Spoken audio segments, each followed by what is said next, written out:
Olá, sou o Dr. Ricardo Santos de Oliveira, eu sou médico neurocirurgião, trabalho aqui em Ribeirão Preto, no Hospital das Clínicas da Faculdade de Medicina de Ribeirão Preto e também do Centro Integrado de Neurocirurgia, e gostaria de agradecer inicialmente aos organizadores do Congresso de Escolas Médicas pela gentileza do convite, e hoje iremos falar sobre conceitos gerais em neurocirurgia pediátrica.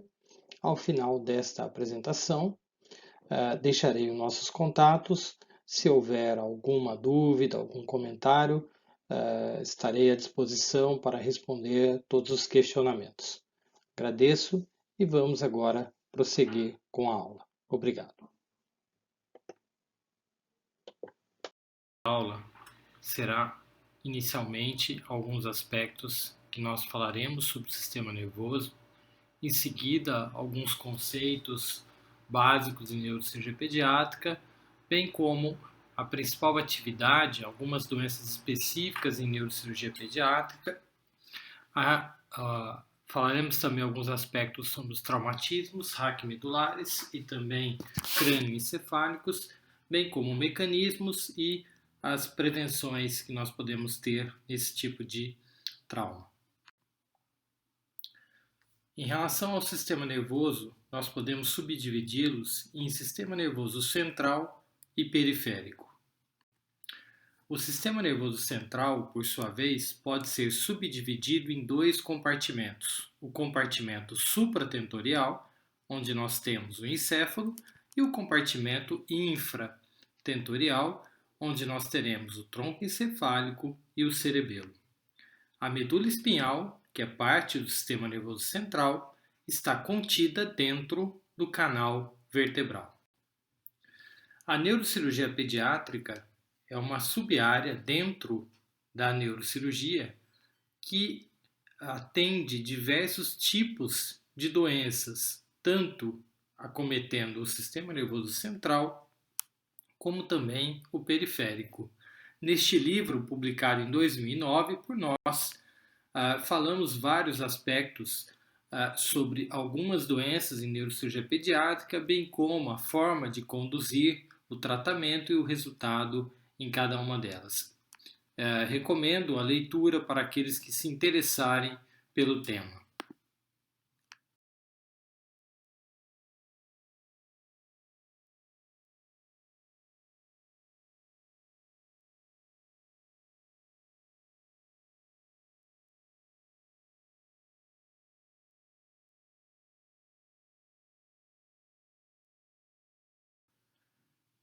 Quando nós analisamos um serviço de neurocirurgia pediátrica, inicialmente temos que classificá-lo um serviço de baixa, média e alta complexidade.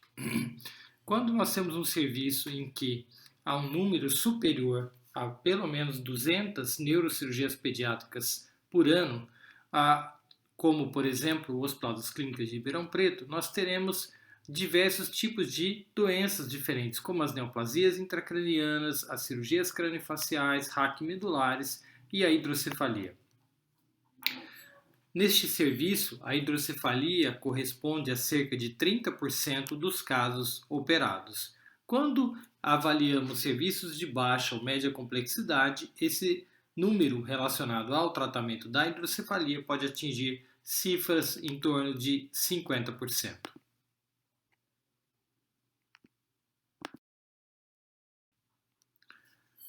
Agora falaremos especificamente sobre algumas doenças que a neurocirurgia pediátrica atende. Começaremos pelas malformações congênitas. Cerca de 2 bilhões de pessoas vivem no nosso planeta em áreas onde há uma deficiência importante de vitaminas e minerais. Isso, todos os anos, nós temos cerca de 4 milhões de malformações nessas diferentes partes do mundo, e há uma relação direta entre esses déficits nutricionais e o aparecimento das malformações, principalmente aquelas que envolvem o sistema nervoso central, cerca de 200 mil casos por ano, numa avaliação realizada pelos dados publicados na Unicef. Aqui vocês estão vendo uma um exemplo de uma malformação do tubo neural, conhecida como mielomeningocele, onde há a extrusão do tecido nervoso juntamente com uma porção cística. Hoje a mielomeningocele ela pode ser operada tanto pós-natal como também cirurgia fetal em alguns serviços aqui no Brasil.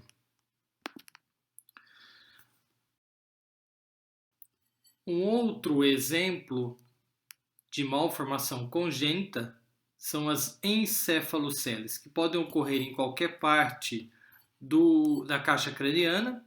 Ela se dá pela deficiência do fechamento das meninges e também do arcabouço ósseo e a extrusão do parênquima encefálico. Neste caso, avaliamos uma encefalocele naso-órbito-etimoidal, que foi operada juntamente com a equipe da cirurgia oculoplástica. Aqui o resultado tardio, evidenciando uma boa simetria, um bom desenvolvimento neurológico dessa criança. Em relação à hidrocefalia, nós podemos caracterizá-la em 3 pilares em relação à fisiopatogenia. O aumento da produção licórica, que se dá em alguns casos, como por exemplo tumores do plexo coroide, a resistência à circulação licórica, que aparece em tumores extrínsecos que comprimem a via licórica, bem como de cistos intraventriculares ou de malformações congênitas obstruindo a circulação ventricular. E a dificuldade da reabsorção licórica se dá, por exemplo, nas hemorragias subaracnoideias e também nas doenças infecto-contagiosas, como as meningites e as inflamatórias, levando uma dificuldade na reabsorção. A presença de um ou mais desses fatores levará a um aumento da pressão hidrostática no líquor, que por sua vez aumentarão as cavidades ventriculares. Aqui uma ilustração mostrando o aumento evidente das cavidades ventriculares.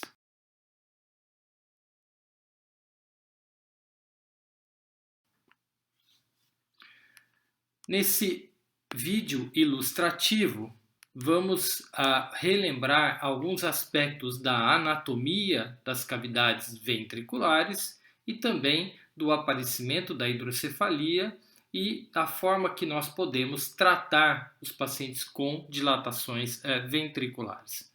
Vocês se lembram que nós temos os ventrículos laterais.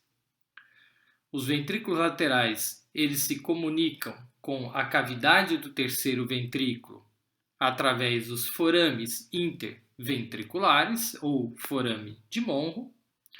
O forame de Monro, por sua vez, comunicando com o terceiro ventrículo e este passando pelo aqueduto cerebral, do aqueduto cerebral para a cavidade do quarto ventrículo e esta a saída do forame de Luschka em Magendie para o espaço subaracnoideu e o canal raquimedular.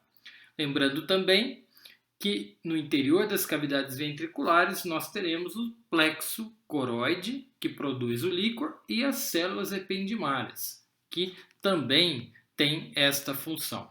Qualquer anomalia presente no interior da circulação licórica, impedindo que o líquor passe por essas cavidades, como por exemplo uma malformação aqui exemplificada, uma malformação do aqueduto cerebral, a dificuldade da passagem do líquor, a dilatação ventricular e a necessidade do tratamento. Esse tratamento ele pode ser através da interposição de um dispositivo que nós chamamos de derivação ventrículo-peritoneal ou através da cirurgia endoscópica, quando nós realizamos uma perfuração no assoalho do terceiro ventrículo para o restabelecimento da circulação licórica.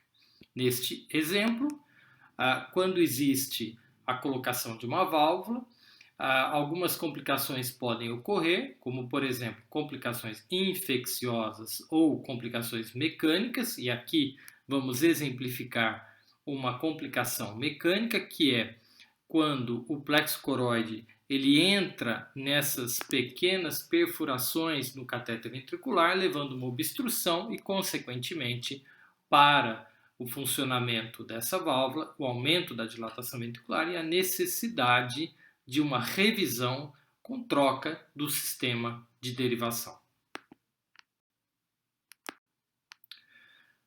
Nesse outro exemplo, é um caso clínico de um lactente de 6 meses que deu entrada com hidrocefalia aguda. Aqui nós temos uma ressonância magnética do encéfalo em corte sagital, coronal e axial, demonstrando uma dilatação ventricular. E quando nós avaliamos um pouco mais de perto, nós identificamos um pequeno cisto aqui nessa porção no interior do terceiro ventrículo. Esse cisto, nesta criança, tinha uma característica bastante peculiar, que era a mobilidade, e isso provavelmente obstruiu a passagem do líquor nas cavidades ventriculares para o terceiro ventrículo, levando a uma hidrocefalia aguda. O tratamento indicado foi uma cirurgia endoscópica. Então, o que nós estamos vendo aqui nesse vídeo, exatamente o plexo coroide, o forame de Monro obstruído pelo cisto, aqui é o lado esquerdo, aqui é a linha média, e nós realizamos inicialmente a identificação do cisto, a coagulação da parede do cisto para que houvesse uma redução das dimensões desse cisto, para que nós possamos avaliar especificamente a origem, a vascularização e também para que ele saísse do interior do terceiro ventrículo, que é o que ocorreu exatamente neste momento do vídeo. A partir de então, nós continuamos a coagulação desses vasos evidentes e bem importantes aqui no interior do cisto, até que a identificação bastante nítida do pedículo vascular e a secção com uma microtesoura, levando assim a retirada completa deste cisto e a normalização do fluxo licórico e a resolução da hidrocefalia neste caso.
Aqui o exemplo de dois tratamentos mais comumente utilizados, no caso a neuroendoscopia, a terceiro-ventriculostomia endoscópica, e aqui a colocação de uma válvula ventrículo-peritoneal. Aqui é um vídeo também de um paciente com um cisto localizado dentro do terceiro ventrículo e que nós realizamos a coagulação da parede desse cisto. Após a coagulação e a perfuração desse cisto, utilizamos um catéter de Fogarty para a dilatação dessa abertura e, por fim, entramos com o endoscópio no interior do cisto.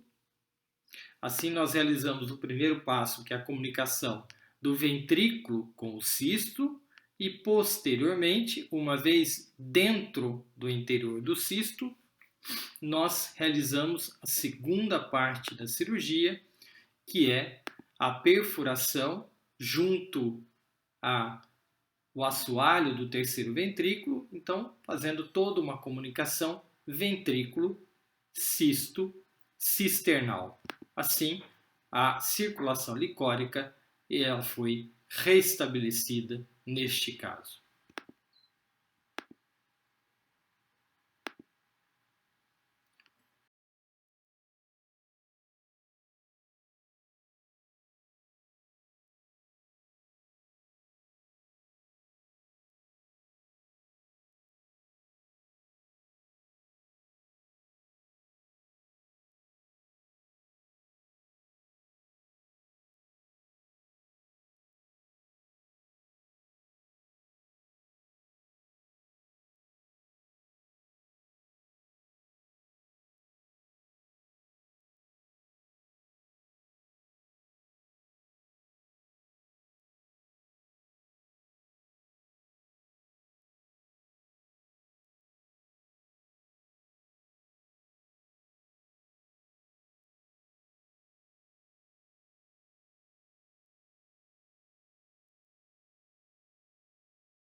Passaremos agora a uma outra entidade em que nós tratamos na neurocirurgia, particularmente a neurocirurgia pediátrica, são os tumores. Que um paciente de 15 anos que deu entrada com uma crise convulsiva inédita e na investigação detectou-se esta lesão localizada na região frontal do lado direito junto à área motora. Quando nós avaliamos mais precisamente essa lesão, claramente há uma área em volta com edema, uma área mais acinzentada e a lesão no centro, captando contraste. E a proximidade, que fica bem claro nessa reconstrução da ressonância, em que nós identificamos a lesão, a área motora e podemos assim planejar o tratamento cirúrgico. Para isso, nós utilizamos também uma sequência venosa em que nós identificamos as veias para evitarmos que haja qualquer tipo de lesão durante o tratamento cirúrgico de uma dessas veias de drenagem.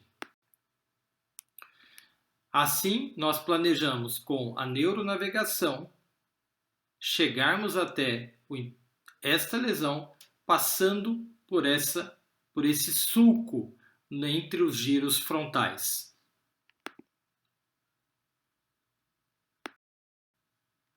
A neuronavegação é um método utilizado para localização em tempo real, em que nós podemos não só avaliarmos o nosso acesso cirúrgico, mas também cada parte, cada ponto durante a dissecção cirúrgica até atingirmos o alvo. Aqui o exemplo de um neuronavegador utilizado neste paciente. A trajetória planejada através de uma secção pequena cortical, a identificação passo a passo até que nós chegamos até a lesão e podemos realizar a dissecção microcirúrgica. Aqui uma imagem em tempo real, atingindo o alvo, a lesão e a ressecção completa, tratando-se então de um tumor benigno, um gânglio-glioma. O paciente teve uma ótima evolução no pós-operatório e a ressonância confirma a ausência de lesão residual e o controle adequado das crises convulsivas. Um outro aspecto bastante comum na neurocirurgia pediátrica são as anomalias ou deformidades crâniofaciais. Aqui vamos inicialmente falar sobre as craniosinostoses. Nós temos as craniosinostoses não sindrômicas e também as sindrômicas. O que é uma craniosinostose? É um fechamento de uma ou mais suturas cranianas, que geralmente ocorre no interior do útero, ou seja, antes do nascimento, levando a uma deformidade craniana que é muito visível após o nascimento. Aqui um exemplo de um fechamento da sutura sagital com alongamento do crânio no sentido antero-posterior e também a posição e como nós realizamos a cirurgia nesse tipo de deformidade crâniofacial.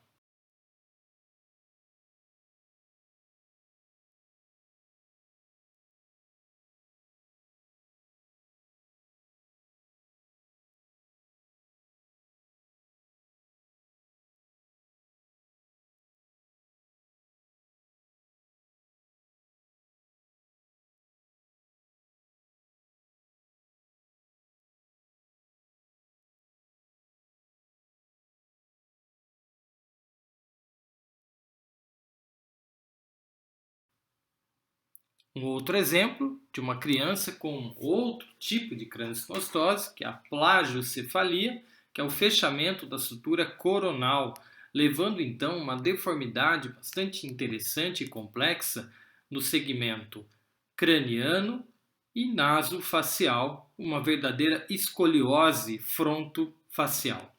Aqui vale a pena recordar que a crâniosinostose não tem absolutamente nada a ver com a moleira ou a fontanela.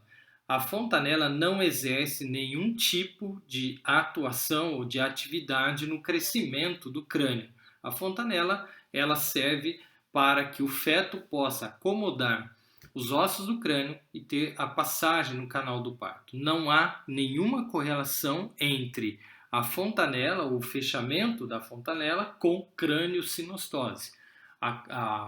O crescimento craniano se dá através da expansão do cérebro, bem como do fechamento ou da persistência da sutura com a interposição e a produção de células através dos agentes fibroblásticos que existem nas suturas, levando assim o depósito progressivo e simétrico das células ósseas. Não há correlação, mais uma vez, entre crâniosinostose e a fontanela ou a moleira.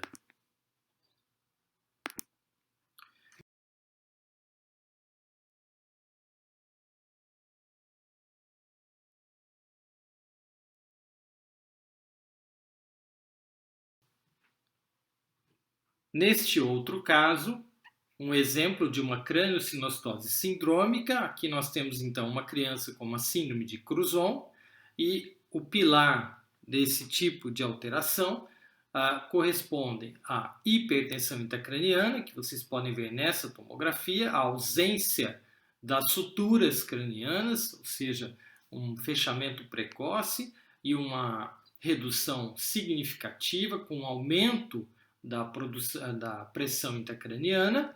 O segundo aspecto, a retração do terço médio da face, levando então a problemas respiratórios. E por fim, o exorbitismo. Essas crianças têm uma órbita bastante rasa, um globo ocular normal, mas uma órbita rasa com o problema do esqueleto crânio-facial.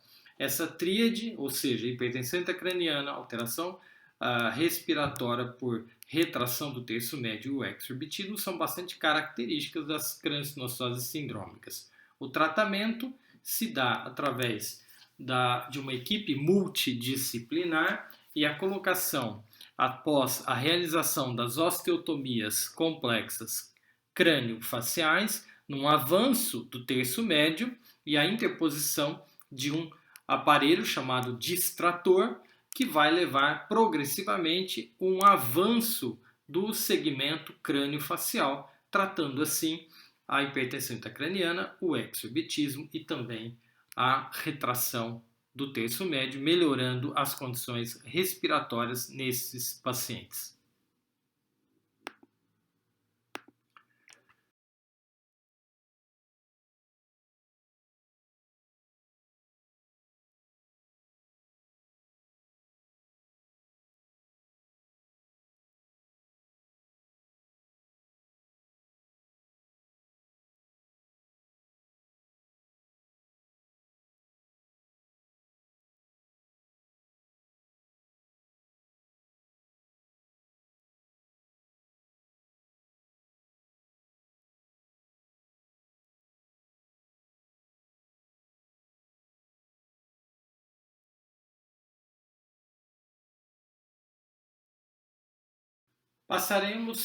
Passaremos agora a falar sobre os diferentes traumatismos, tanto raquimedulares como crânioencefálicos. Lembrando que a coluna vertebral nós temos 7 vértebras cervicais, 12 torácicas e 5 lombares, e no segmento craniano, o crânio protege o nosso encéfalo, e quando ocorre algum tipo de trauma, se esse trauma ele se projeta em direção ao segmento encefálico, nós poderemos ter diferentes tipos de traumatismos do parênquima, desde lesões puntiformes, chamadas de lesões axonais difusas, aos hematomas, às fraturas, aos vários tipos diferentes de traumatismos crânioencefálicos.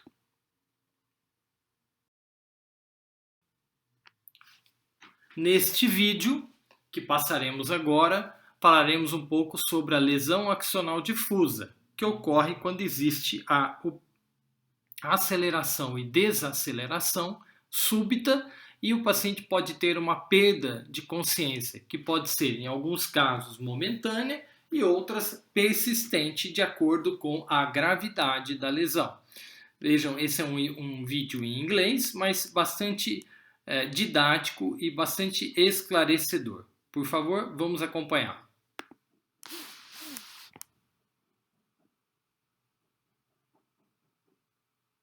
The brain is the most complex part of the human body. This 3-pound organ is the seat of intelligence, database of memories, interpreter of the senses, and the director of all movement. Lying in its bony shell and washed by protective fluid, the brain is also the most fragile organ in the body, with the same texture and consistency as gelatin. Within the brain are over 100 billion nerve cells, called neurons, sending electrical and chemical signals to and from the body. Each neuron has a cell body, a long nerve fiber called an axon, and projections of the cell body called dendrites. Dendrites extend out from the cell body to receive messages from other nerve cells. Axons in the brain connect neurons with each other, which in turn provide extensive interconnections with other brain areas. Because the brain and its nerve cells are so fragile, sudden, rapid movements of the head can cause injuries. During one such injury, called coup contre coup or acceleration-deceleration injury, the brain bounces back and forth against the bony interior wall of the skull. In high-speed coup contre coup injuries, the impact may be violent enough to cause swelling and bruising of the brain tissue, called a contusion. However, in cases involving low-speed coup contre coup injuries, the resulting damage may not be visible to the naked eye. As the brain moves back and forth within the skull, areas of varying density in the brain slide over each other at different speeds. Axons crossing these junctions experience tremendous shearing forces, causing them to stretch and tear from the cell body. This event is called axonal shearing, or diffuse axonal injury. Brain damage can continue to occur for hours or days after the initial injury. Damage to the axons can lead to a breakdown of communication among neurons in the brain. The torn axons quickly degenerate, releasing toxic levels of chemicals called neurotransmitters into the extracellular space. In turn, many of the surrounding neurons begin to die over the next 24 to 48 hours, worsening the initial effects of the injury.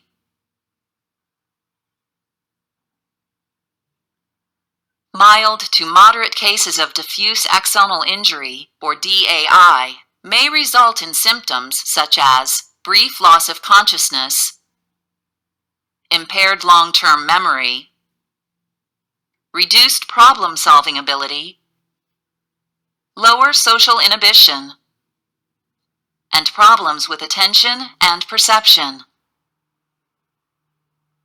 Severe cases of diffuse axonal injury may result in coma or a persistent vegetative state. In the United States, over 1 million cases of mild traumatic brain injuries, including diffuse axonal injury, are reported each year. Of this number, over 300,000 patients suffer long-term effects from the damage.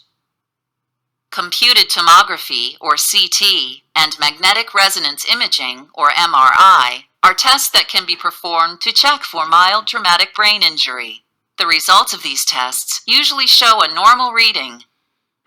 Therefore, doctors must rely on patient history and a clinical exam to diagnose mild traumatic brain injury. Este vídeo é bastante interessante e leva uma característica bem peculiar toda vez que existe um trauma crânioencefálico em que há relato de perda de consciência, mesmo que transitória, um exame de imagem deve ser realizado.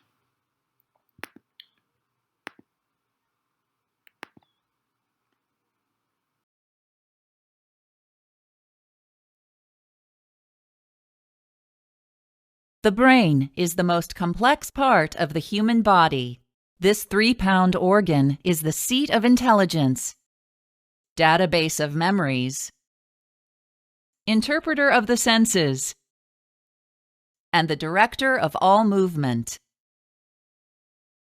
Lying in its bony shell and washed by protective fluid, the brain is also the most fragile organ in the body, with the same texture and consistency as gelatin. Within the brain are over 100 billion nerve cells, called neurons, sending electrical and chemical signals to and from the body. Each neuron has a cell body, a long nerve fiber called an axon, and projections of the cell body called dendrites. Dendrites extend out from the cell body to receive messages from other nerve cells. Axons in the brain connect neurons with each other, which in turn provide extensive interconnections with other brain areas. Because the brain and its nerve cells are so fragile, sudden, rapid movements of the head can cause injuries. During one such injury, called coup contre coup or acceleration-deceleration injury, the brain bounces back and forth against the bony interior wall of the skull. In high-speed coup contre coup injuries, the impact may be violent enough to cause swelling and bruising of the brain tissue, called a contusion. However, in cases involving low-speed coup contre coup injuries, the resulting damage may not be visible to the naked eye. As the brain moves back and forth within the skull, areas of varying density in the brain slide over each other at different speeds. Axons crossing these junctions experience tremendous shearing forces, causing them to stretch and tear from the cell body. This event is called axonal shearing, or diffuse axonal injury. Brain damage can continue to occur for hours or days after the initial injury. Damage to the axons can lead to a breakdown of communication among neurons in the brain. The torn axons quickly degenerate, releasing toxic levels of chemicals called neurotransmitters into the extracellular space. In turn, many of the surrounding neurons begin to die over the next 24 to 48 hours, worsening the initial effects of the injury.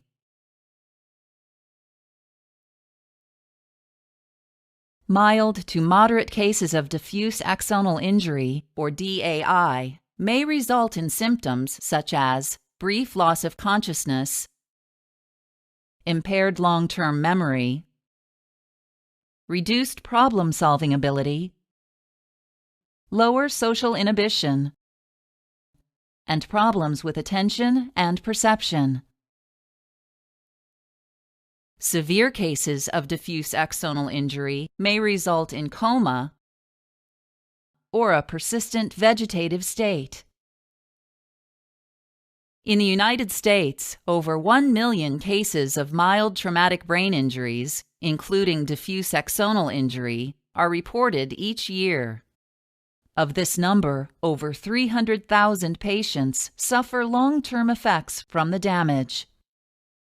Computed tomography, or CT, and magnetic resonance imaging, or MRI, are tests that can be performed to check for mild traumatic brain injury.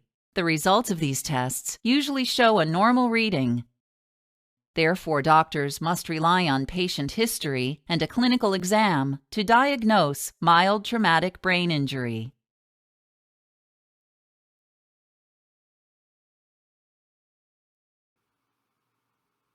Nesse outro vídeo, falaremos um pouco sobre os traumas raquimedulares. Vamos acompanhar, depois retornaremos com algumas explicações. This is Mike. He is your typical teenage boy. I'm going to use him to show you a few things about one of the most important parts of your body. No, not that. Your spine. You probably all know where your spine is located. It is one of the most important mechanisms in your body, as it supports everything else and allows you to move and bend. Your brain sits on the top of your spine, and nerves run from your brain to all parts of your body. These nerves provide a highway for sensations and mobility. For example, when we burn a finger, a sensory message is transmitted to our brain to say that finger is getting hot.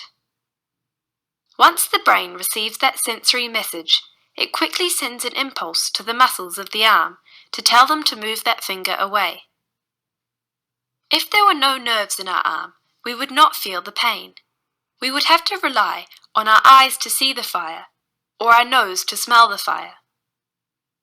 Nerves are delicate. Unlike bones and skin, they have almost no way to regrow if they are injured. Your spine is a bony tube that protects them. If your spine was a solid tube, it would be very strong, but you would not be able to twist, turn, or bend over. So it is made from a chain of short bony tubes with soft discs between to make it flexible. These soft discs mean that it can easily be injured. The nerves that come down your spine branch out and connect to various parts of your body.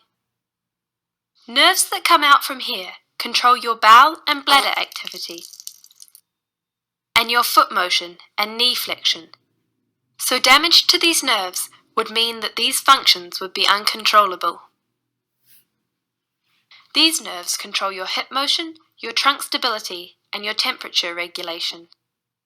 The higher an injury occurs in the spinal cord, the greater the loss of function.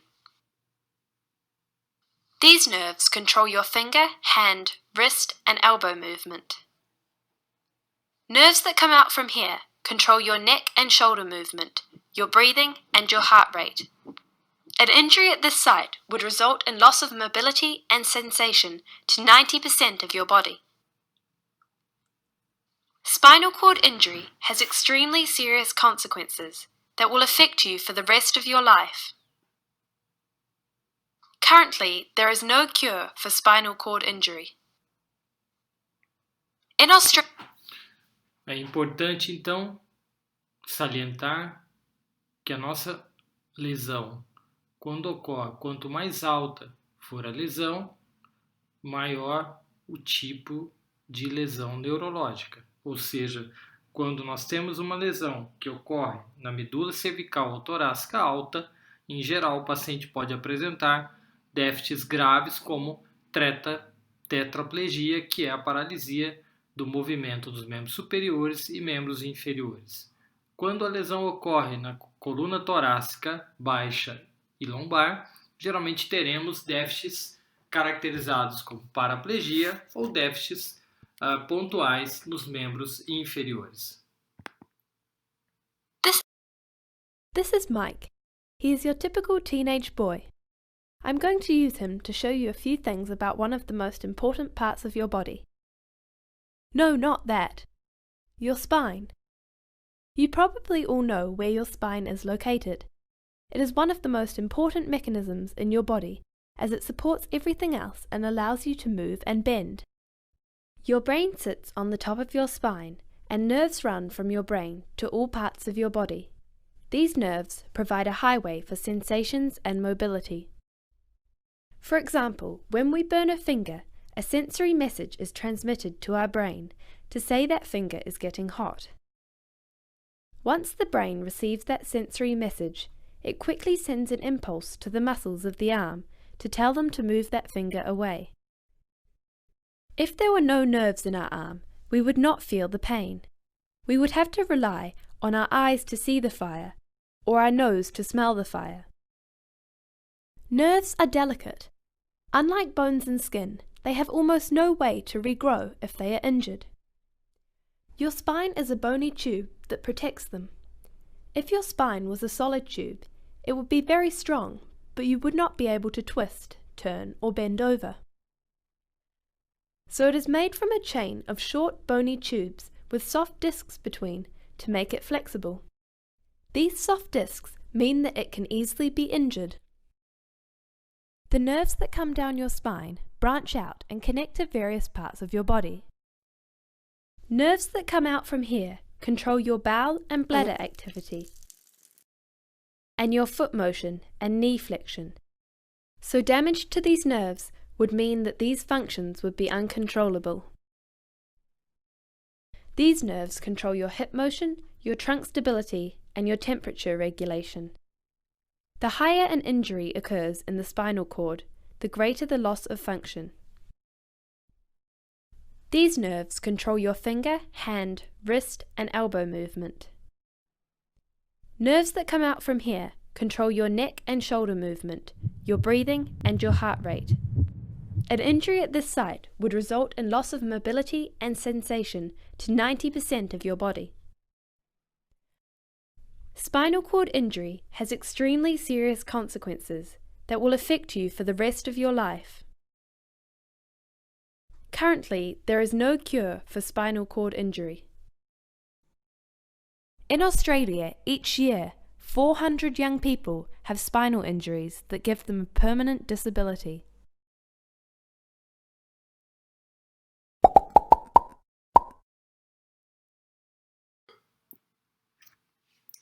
A partir de 2010, o Brasil tornou-se um dos países signatários de um acordo internacional que previa a redução do número de mortes em acidentes provocados pelo trânsito.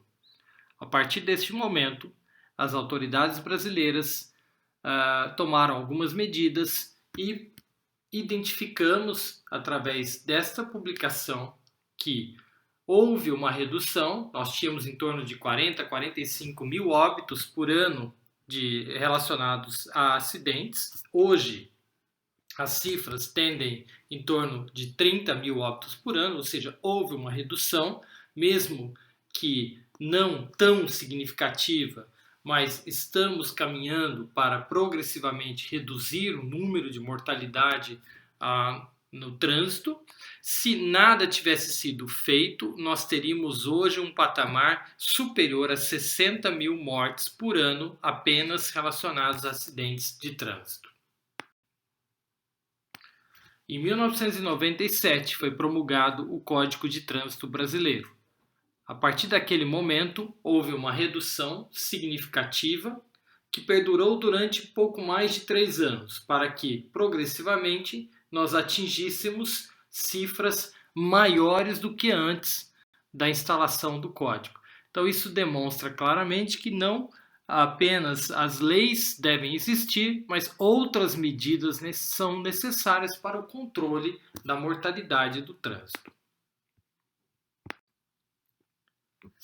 No estudo realizado aqui na instituição em Ribeirão Preto, no Hospital das Clínicas, nós avaliamos durante 2012 a 2018 o número de pacientes que deram entrada vítimas de acidente no trânsito e nós identificamos que há praticamente uma equidade nos números, tanto em adulto quanto em crianças. Ou seja, ainda há muito trabalho a ser feito aqui em várias cidades, como por exemplo Ribeirão Preto, em que os números de acidentes relacionados ao trânsito são ainda bastante elevados. Na criança, algumas particularidades, como o tamanho da cabeça, a fragilidade ligamentar, o desenvolvimento ósseo e das articulações na coluna vertebral, a hipotermia relacionada à área de superfície corporal, o choque hipovolêmico e as vias aéreas são as características mais peculiares na população pediátrica quando nós falamos de trauma. Em relação ao trauma crânioencefálico, falar um pouco sobre o mecanismo e a pressão intracraniana. A pressão intracraniana, ela depende de 4 compartimentos: o compartimento do sangue venoso, o arterial, o próprio parênquima encefálico e o líquor. Quando nós temos então uma massa que, no caso do trauma, uma hemorragia, um hematoma, que progressivamente se expande, nós teremos num primeiro momento o líquor, que é retirado, e em seguida o compartimento venoso, e em situações mais graves, sem um controle, nós teremos a vasoplegia, e se nada for feito, teremos então a herniação cerebral e a morte encefálica. Ou seja, a hipertensão intracraniana, se não controlada, levará invariavelmente à fatalidade naquele paciente. Um exemplo de um trauma crânioencefálico com uma fratura em afundamento, e aqui uma área adjacente, uma contusão cerebral, uma hemorragia. Nessa ilustração evidenciamos um hematoma adjacente a um ferimento por arma branca, um hematoma intracerebral, uma contusão golpe e contragolpe, aceleração e desaceleração, e a lesão axonal difusa.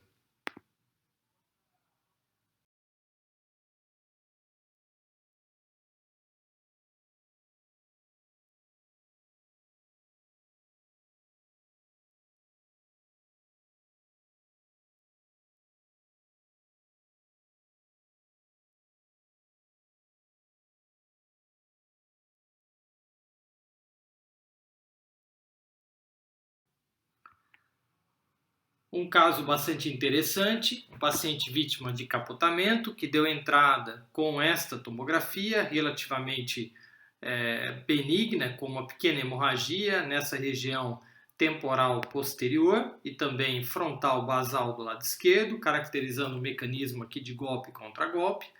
Esse paciente foi avaliado posteriormente e identificamos uma progressão 10 horas depois das contusões, necessitando de tratamento cirúrgico.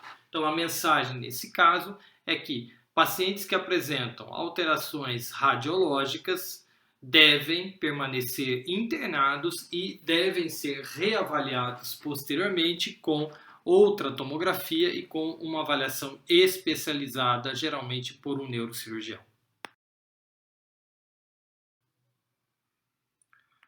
Vocês se lembram que em alguns esportes as lesões axonais difusas são mais comuns, como por exemplo no boxe, no futebol americano e outros esportes de contato, em que as lesões repetitivas no segmento encefálico acabam provocando lesões crônicas nas fibras e que podem levar a quadros neurológicos, como por exemplo Parkinson, demências precoces em praticantes desse tipo de atividade.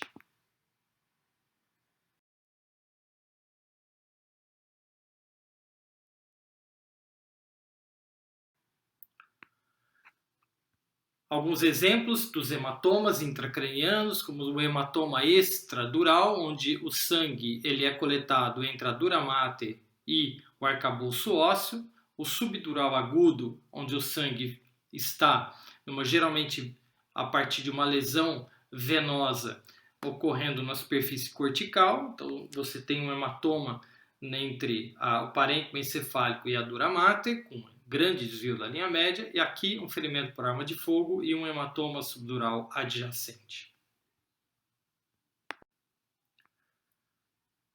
O mais importante em relação ao traumatismo craniano e raquimedular, sem dúvida alguma, são os mecanismos de prevenção. Entre eles, um dos mais eficientes foi a obrigatoriedade do uso do cinto de segurança. Vejam só nesse vídeo em que o motorista e um dos passageiros do banco traseiro não faz uso do cinto e as consequências numa colisão frontal são desastrosas, tanto para o motorista como para o passageiro.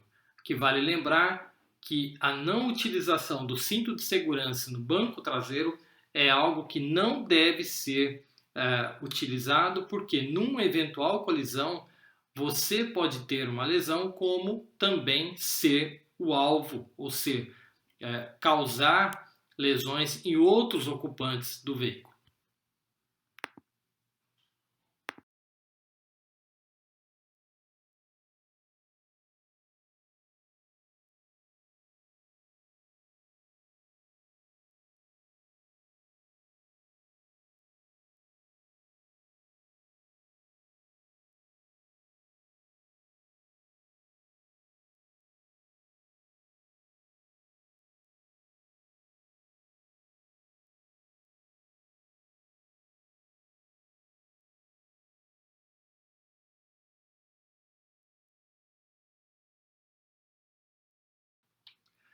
A introdução do celular, ela foi extremamente benéfica na nossa vida, mas vale lembrar que no trânsito o celular teve um aumento de mais de 400% no número de acidentes. Aqui, por exemplo, não só atender uma ligação, como ler ou enviar uma mensagem causa um momento de distração. Isso pode ser intimamente relacionado a um eventual acidente que pode ser fatal ou causar consequências permanentes.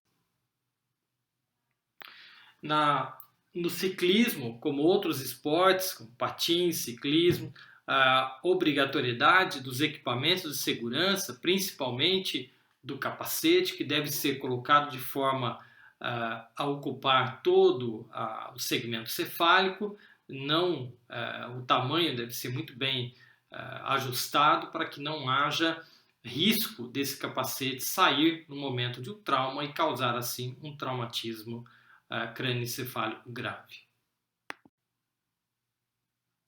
Em relação aos mergulhos, deve-se sempre lembrar o conhecer o local onde você vai praticar o mergulho ou a atividade de natação.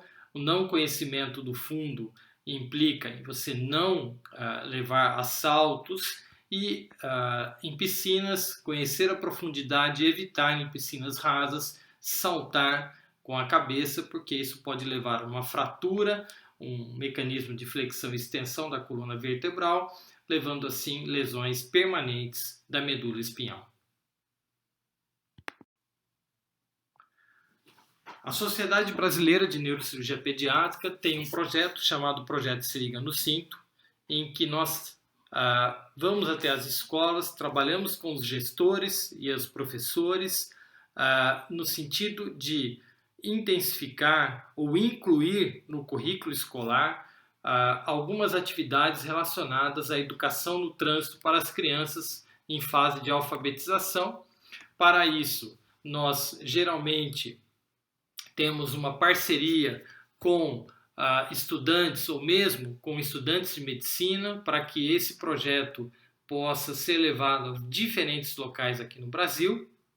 Então, nós contamos com a participação das faculdades para que esse projeto possa ganhar e ser cada vez mais visto no território nacional. Aqui um projeto que nós realizamos em Ribeirão Preto, com a parceria da Faculdade de Medicina Barão de Mauá, em que nós realizamos uma atividade no chamado Maio Amarelo, que é um mês de prevenção do trauma, em que os alunos da Faculdade de Medicina, junto conosco, nós levamos várias atividades no parque aqui da cidade. Vamos acompanhar o vídeo.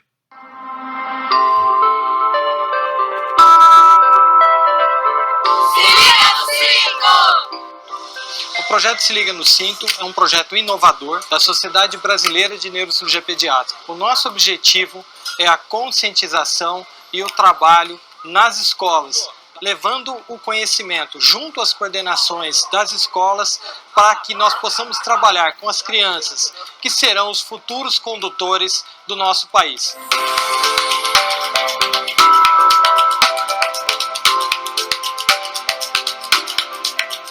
Bom, e o objetivo central desse projeto é que as crianças se conscientizam a respeito dos acidentes, conscientizarem os seus pais também, né? Porque é extremamente importante e relevante o uso do cinto, e que a criança também possa ser um multiplicador. O cinto de segurança é muito importante, porque se você não usar o cinto de segurança, você acaba batendo a cabeça.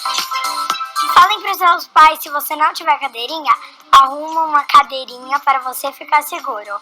Pedem para os seus pais, se você não souber colocar o cinto, pedem para eles colocar para você. Crianças de cadeirinha, sempre no banco de trás, com o cinto de segurança passado e o cintinho na criança. Se liga no cinto! É isso? É isso.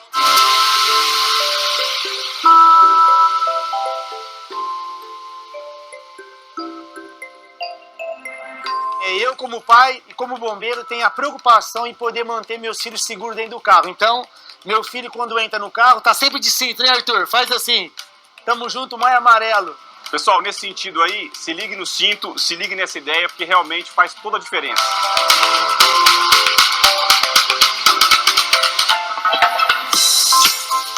Eu acho que a criança passar isso pro pai, o pai passar isso pra criança, é um ato de amor, realmente, pela nossa própria vida, pela vida dos outros que estão dentro do carro. Como aluna de medicina, eu digo que a prevenção é tudo, na verdade, né? Acho que isso resume tudo.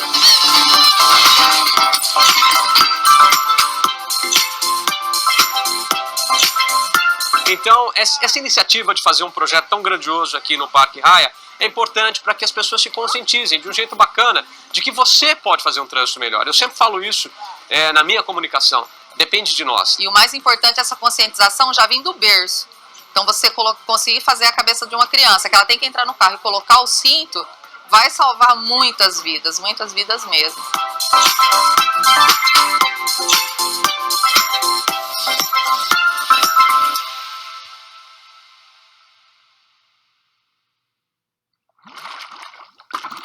Fica aí um convite para que vocês, alunos de medicina, procurem o nosso site e nós teremos o maior prazer em estabelecermos parcerias para a continuidade deste projeto.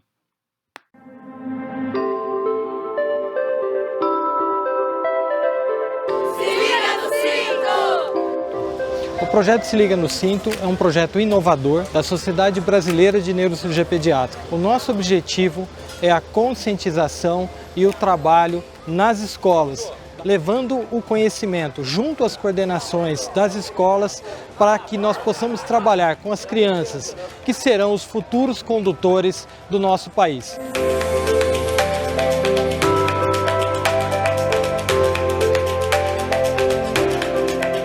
Bom, e o objetivo central desse projeto é que as crianças se conscientizam a respeito dos acidentes, conscientizarem os seus pais também, né? Porque é extremamente importante e relevante o uso do cinto, e que a criança também possa ser um multiplicador.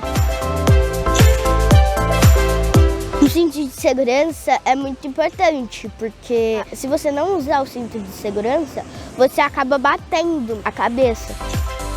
Falem para os seus pais, se você não tiver cadeirinha, arruma uma cadeirinha para você ficar seguro.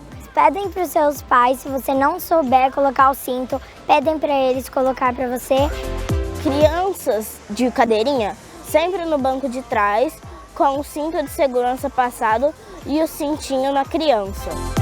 Se liga no cinto! É isso? É isso.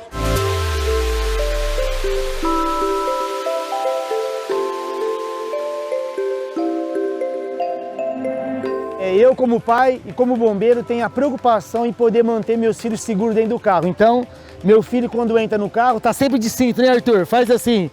Tamo junto, Maio Amarelo. Pessoal, nesse sentido aí, se ligue no cinto, se ligue nessa ideia, porque realmente faz toda a diferença.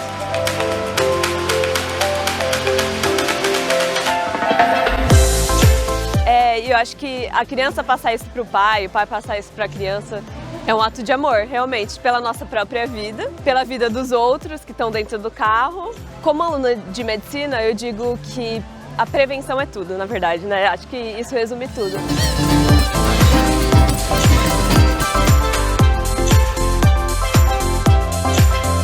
Então, essa iniciativa de fazer um projeto tão grandioso aqui no Parque Raia é importante para que as pessoas se conscientizem de um jeito bacana de que você pode fazer um trânsito melhor. Eu sempre falo isso na minha comunicação, depende de nós. E o mais importante é essa conscientização já vindo do berço. Então você conseguir fazer a cabeça de uma criança, que ela tem que entrar no carro e colocar o cinto, vai salvar muitas vidas mesmo.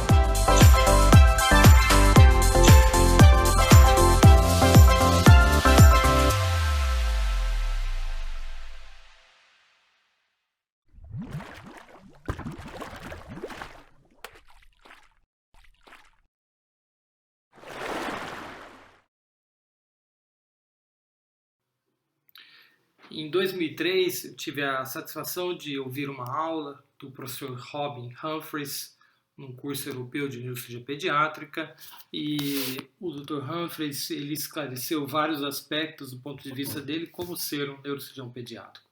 Realmente é um desafio, nós temos todos os dias desafios, mas nós perdemos, mas quando nós podemos vencer, nos sentimos rei pelo menos por um dia. É uma área bastante desafiadora dentro da neurocirurgia, mas também bastante gratificante ao mesmo tempo.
Para vocês, alunos de graduação, qual é o caminho para tornar-se um neurocirurgião pediátrico?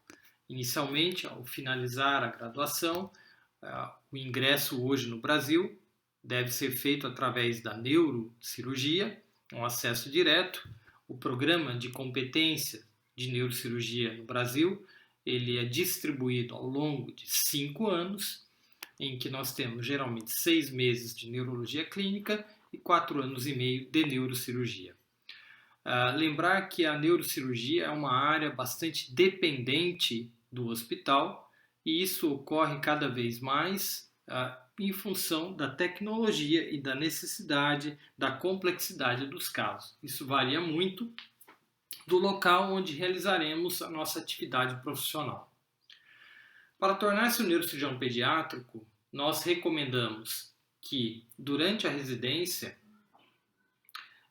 o residente possa realizar os cursos latino-americanos, que é distribuído em 3 anos, completando assim um ciclo, onde toda a neurocirurgia, a parte teórica, ela é ministrada, e após a conclusão da neurocirurgia, o residente ele deve procurar um serviço para a realização de um aperfeiçoamento que pode ser feito aqui no Brasil, como também no exterior, de pelo menos 1 ano de atividade no serviço reconhecido de neurocirurgia pediátrica.